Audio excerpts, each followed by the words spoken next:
नमस्कार विद्यार्थी मित्रांनो, पुन्हा एकदा सर्वांचे स्वागत आहे मराठी सक्सेस की फॉर या यूट्यूब चॅनलवर। तर मित्रांनो, आजच्या व्हिडिओमध्ये आपण 15 ते 22 मार्च 2024 या दिवसाचे काही चालू घडामोडीचे महत्त्वाचे प्रश्न हे सोडून घेणार आहोत। तर मित्रांनो, हे प्रश्न आपल्याला सर्व स्पर्धा परीक्षांसाठी फार उपयुक्त असे ठरणार आहेत। व्हिडिओ पूर्ण बघा जेणेकरून आपल्याला व्हिडिओमध्ये फायदा होईल। तर मित्रांनो, चला वेळ वाया न घालवता व्हिडिओला सुरुवात करूया। तर मित्रांनो, या ठिकाणी पहिला प्रश्न आहे, अमेरिकेच्या धर्तीवर भारत आणि कोणत्या देशात 2+2 चर्चेचे आयोजन करण्यात आले आहे? तर मित्रांनो, महत्त्वाचा प्रश्न आहे। खाली आपल्याला 4 पर्याय हे दिलेले आहेत। तर मित्रांनो, याचं जे योग्य उत्तर राहील ते आहे पर्याय 4 ब्राझील। पुढचा प्रश्न आहे प्रश्न क्रमांक 2, भारत आणि ब्राझील यांच्यात कोणत्या ठिकाणी 2+2 चर्चेचे आयोजन करण्यात आले आहे? तर मित्रांनो, याचं जे योग्य उत्तर राहील ते आहे पर्याय 2 नवी दिल्ली येथे। पुढचा प्रश्न आहे प्रश्न क्रमांक 3, मानव विकास निर्देशांक 2022 मध्ये 193 देशांच्या यादीत भारत देश कितव्या क्रमांकावर आहे? तर मित्रांनो, याचं जे योग्य उत्तर राहील ते आहे पर्याय 1 134। पुढचा प्रश्न आहे प्रश्न क्रमांक 4, मानव विकास निर्देशांक कोणती संस्था जाहीर करते? तर मित्रांनो, महत्त्वाचा प्रश्न आहे। तर याचं जे योग्य उत्तर राहील ते आहे पर्याय 3 UNDP। पुढचा प्रश्न आहे प्रश्न क्रमांक 5, रणजी चषक क्रिकेट स्पर्धा 2023-24 मध्ये कोणाला सर्वोत्तम खेळाडूचा पुरस्कार मिळाला आहे? तर मित्रांनो, याचं जे योग्य उत्तर राहील ते आहे पर्याय 4 तनुष कोटियान। पुढचा प्रश्न आहे प्रश्न क्रमांक 6, केंद्रीय निवडणूक आयोगाने प्रसिद्ध केलेल्या निवडणूक रोख्यांच्या यादीनुसार कोणत्या राजकीय पक्षाला सर्वाधिक देणगी मिळाली आहे? तर मित्रांनो, याचं जे योग्य उत्तर राहील ते आहे पर्याय 2 भाजपा।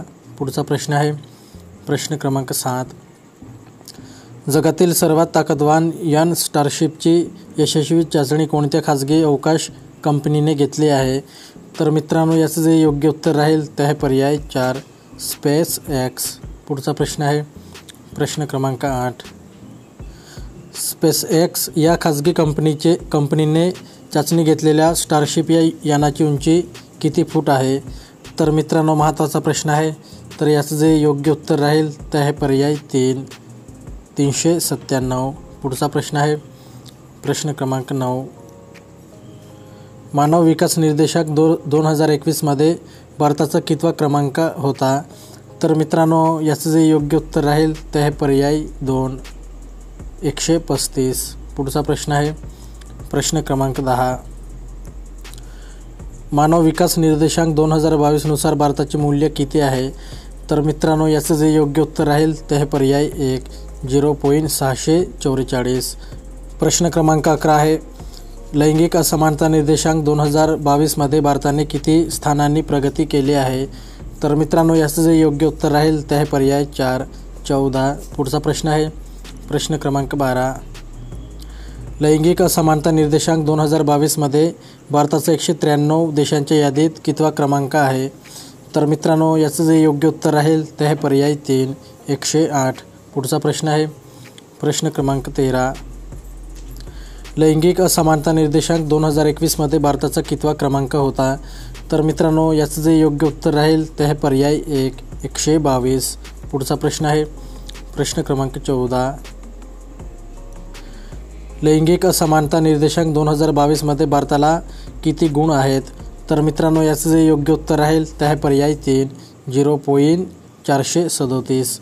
पुढचा प्रश्न आहे प्रश्न क्रमांक 15, UNDPच्या अहवालानुसार भारताचे एकूण राष्ट्रीय उत्पन्न किती डॉलर आहे? तर मित्रांनो, महत्त्वाचा प्रश्न आहे। तर याचं जे योग्य उत्तर राहील ते आहे पर्याय 2 6951। पुढचा प्रश्न आहे प्रश्न क्रमांक 16, मानव विकास निर्देशांक 2022 मध्ये 193 देशांच्या यादीत कोणता देश प्रथम क्रमांकावर आहे?